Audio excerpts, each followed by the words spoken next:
विजय कुमार का स्वागत करता हूँ।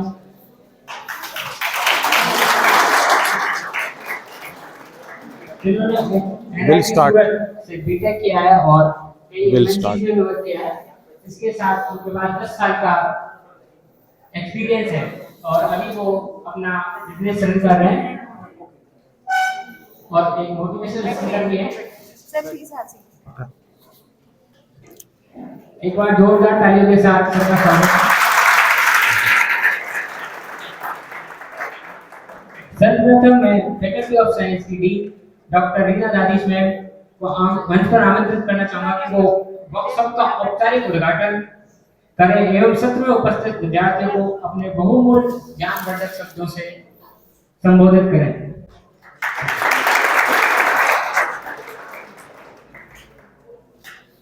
सारे फिजिक्स और फार्मा के स्टूडेंट्स सभी को नमस्कार। Panchayat Kota These are all? विश्वविद्यालय All faculties are there. All faculties are there. Students are also there. Doctor Purva Agrawal ji Arts, science, जो pharma, मेरे बहुत all students. छोटे से Nice इनविटेशन gathering. पर आज इस प्रोग्राम की शोभा बढ़ा रही हैं।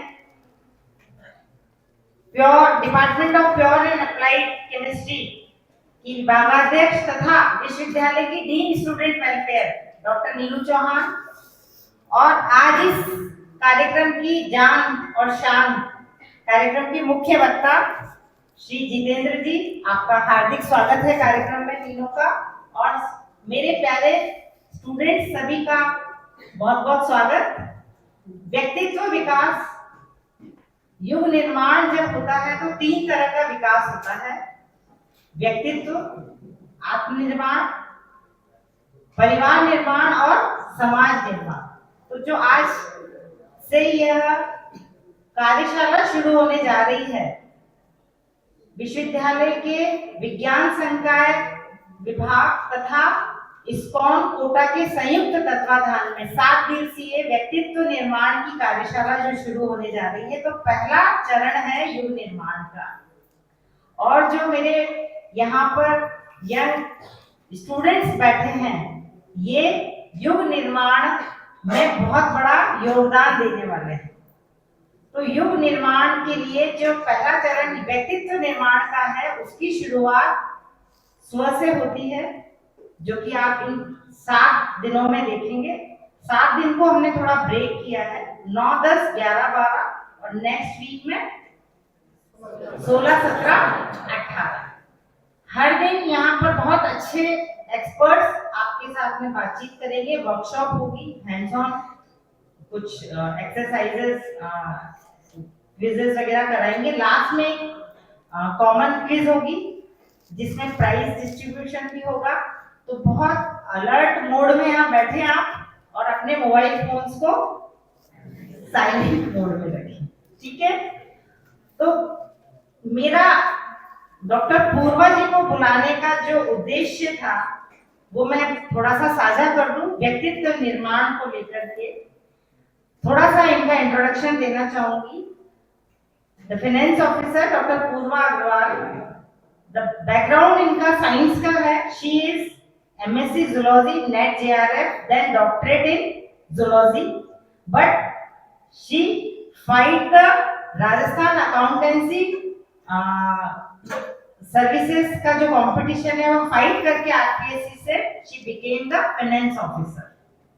तो आप देखिए, whatever you are studying here, whether it is CS, pharmacy, zoology, botany, physics, chemistry, कुछ भी आप पढ़े, ठीक है, एकदम मोमेंटरीली कुछ नहीं सोचना है। जो पढ़ना है बहुत अच्छे से पढ़े। डेस्टिनी में आपके क्या लिखा है, जो करें वो 200% अपनी इनपुट के देने के साथ में करें। बाहर क्या निकल करके आएगा वो आपकी पर्सनालिटी है।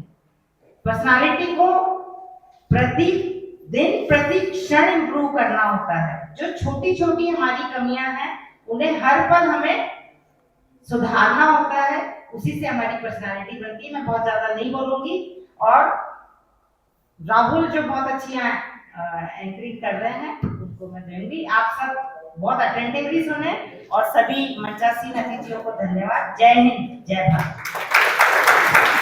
धन्यवाद महोदय। आपके मार्गदर्शन से हमें प्रेरणा और इसके बाद मैं डॉक्टर पूर्वा अग्रवाल में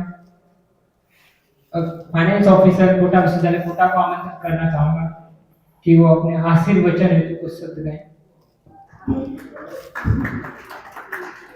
सर्वप्रथम तो बहुत बहुत धन्यवाद Meena Ravi ji, dean faculty of science. यहाँ आने पर कुछ चीजें बहुत प्रभावशाली लगी हैं, एकदम सहसा जो बहुत इम्प्रेसिव है। एक तो हिंदी में एंकरिंग हो रही है और हिंदी माहौल में सारा अपना उद्घोष है, तो ये बहुत अच्छा है क्योंकि हम एक आर्टिफिशियली इंग्लिश लैंग्वेज को अडॉप्ट करते हैं, इंग्लिश में बोलते हैं और उसमें अपनी ग्रहणशीलता उतनी नहीं होती है। तो ये बहुत अच्छा है कि हमारी जो राजभाषा है और जो हमारी मातृभाषा है उस लैंग्वेज में ही इस प्रोग्राम का ऑर्गेनाइजेशन किया गया है। और भगवत गीता बोलिए। इतनी अधिक संख्या में भगवत पार्टिसिपेंट्स गीता में जो दिखे हैं, एक तो सीटें कम रहती है सबसे को में हो। और कई बार हाँ, बुरा इस पे प्रभाव रखो। नहीं पड़े इसलिए बुलवाना पड़ता है वहां से। तो बहुत अच्छी गैलरी है और जैसा बताया कि मैडम ने कि मैंने बंद कर दिया था कि तो रजिस्ट्रेशन और भी आ रहे थे, तो ये बहुत अच्छी बात है कि इतना अच्छा अगर कोई ऑर्गेनाइज कर दिया उन्होंने, तो एक अच्छी गैलरी उसमें हुई है।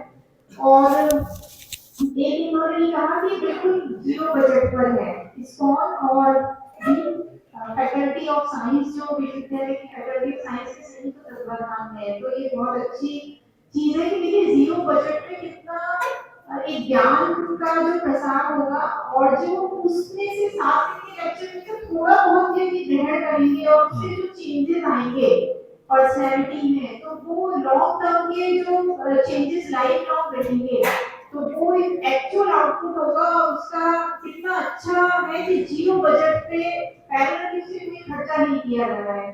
तो जनरली पहले खर्चे की बात होती है, फिर कोई प्रोग्राम ऑर्गेनाइज होता है।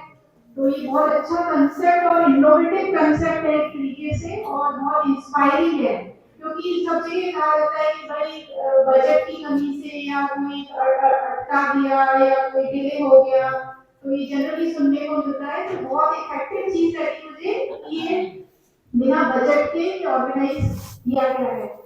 अब देखिए मेरे को जितना कहना है, कोई प्रोफेशनल लेक्चरर नहीं हूँ कि मैं इस पे आपको एक बहुत सटीक व्याख्यान दे पाऊँ। बस मेरे विचार हैं। मेरा विचार ये है पर्सनैलिटी को लेकर के कि पर्सनैलिटी हर व्यक्ति की अपनी मौलिक होती है। हमारी बेसिक पर्सनैलिटी है, जैसे मेरा नेचर, आपका नेचर, मेरे काम करने का तरीका, आपके काम करने का तरीका, मेरे सोचने का तरीका, आपके सोचने का तरीका, एक तो मेरा खुद का है, बाय बर्थ है, जेनेटिक है, जो मेरा जेनेटिक कॉम्पोजिशन है उसके अकॉर्डिंग है ना। जो मेरे को किसी को गुस्सा बहुत जल्दी आ जाता है, किसी में बहुत बेहतर होता है, कोई तुरंत प्रतिक्रिया देता है, तो इनहेरेंट है, इनहेरेंट रिएक्शंस हैं, उसको कोई बदल नहीं सकता, वो अपनी मौलिक चीज है। अपन अपनी अपब्रिंगिंग के दौरान अपने परिवार से, अपने शैक्षणिक एनवायरनमेंट से, अपनी जो आउटवर्ड एक्टिविटीज है उनसे हम एनवायरनमेंट से ही कैप्चर करते हैं। तो वो उसमें ऐसा करता है, तो ये बात ठीक है, तो इसको हमने भी आत्मसात कर लिया कि इसमें ऐसा करना चाहिए। तो ये लोग अमूमन इस तरह के रिप्लाई करते हैं, तो हमें भी इस तरह का रिप्लाई कर देना चाहिए। तो ये इस तरीके का एक एनवायरनमेंट से भी अपन ग्रहण करते हैं। तो मेरा इतना सा कहना है कि अपनी जो पर्सनैलिटी जो है मौलिक रूप से वही रहती है, उसको अपन चेंज नहीं कर सकते। सिर्फ अपने को अपनी विजडम से, बुद्धिमानी से, जिस भी वर्क प्लेस पर अपन है, जिस भी एनवायरनमेंट में अपन है, उससे कोरिलेट करते हुए कैसे मैनेज करना है अपनी पर्सनैलिटी के अकॉर्डिंग उन कार्यों को, जो भी अपना क्षेत्र है, उस जैसे आपको पढ़ना है तो आपको प्लेसमेंट के थ्रू ही जाते हैं। हाँ। इनका भी ऑन कैंपस प्लेसमेंट्स और हाँ होता है। हम लोग का एक बॉम्बे की कंपनी है, उसके साथ एमओयू है। उसके अलावा भी हम लोग जो है प्लेसमेंट्स ड्राइव करते रहते तो इसमें तो कुछ लोग फाइनल ईयर वाले भी हैं, ये सारे हाँ, कुछ। Yeah, I just wanted to get to know my audience. Disputed चीजें भी हो सकती है, मेरी Thank you. क्षमता नहीं हो सकती, ऑर्डर की कंप्लायंस नहीं हो सकती, अपनी विजडम से जो लाइफ किया साइंस के रिएक्शन स्टूडेंट्स भी है हैं। उसको लाइफ साइंस मतलब बॉटनी, जूलॉजी, फार्मा Nice. और कोर साइंसेज के स्टूडेंट्स भी हैं, जैसे कंप्यूटर है, केमिस्ट्री है, फिजिक्स है। इसके अलावा आर्ट्स के स्टूडेंट्स भी हैं, जिसमें लॉ स्टूडेंट्स हैं और हिस्ट्री, सोशल साइंसेज के सारे सब्जेक्ट्स हैं, फाइनेंस है, मतलब all kind of students are here. Very nice Some are mixture. Very nice mixture. आप कोई कॉम्पिटिटिव एग्जाम में जाते हैं तो आपको ये होता है कि भाई नेगेटिव मार्किंग भी है तो सोच समझ के पिक करना है, चाहे समय ज्यादा लगता है उसमें कोई का वो नहीं है। आप टीचर के सामने होते हैं तो आपकी विनम्रता सम्मान का भाव होता है, इसमें क्या होता है आपके भाई बहन पिता माता के साथ होते हैं तो अलग भाव होता है। तो आप बेसिक पर्सनैलिटी आपकी खुद की पर्सनैलिटी है, लेकिन एनवायरनमेंट के अकॉर्डिंग उसका जो मॉडिफिकेशन है जो बुद्धिमानी से किया जाना चाहिए वही अपना पर्सनैलिटी डेवलपमेंट है, जो मुझे लगता है। बाकी इसमें जो प्रोफेशनल आपका पूरा कंपोनेंट वाइज व्याख्यान है वो आपके प्रोफेशनल आपके लेक्चर जो होंगे उसमें होगा। और मेरा बस इतना ही कहना है कि हमें हमारी बेसिक जितेंद्र कुमार। पर्सनैलिटी को हमेशा बनाए रखना चाहिए अपनी, क्योंकि वही हमारी पहचान होती है। Yes. और हमें बुद्धिमानी से अपनी सराउंडिंग्स के अकॉर्डिंग अच्छा लगता है मैम इंटेलेक्चुअल क्लास को एड्रेस करते हुए, क्योंकि मुझे बहुत जनरल क्लासेस में धन्यवाद महोदय, आपके बताए गए मार्गदर्शन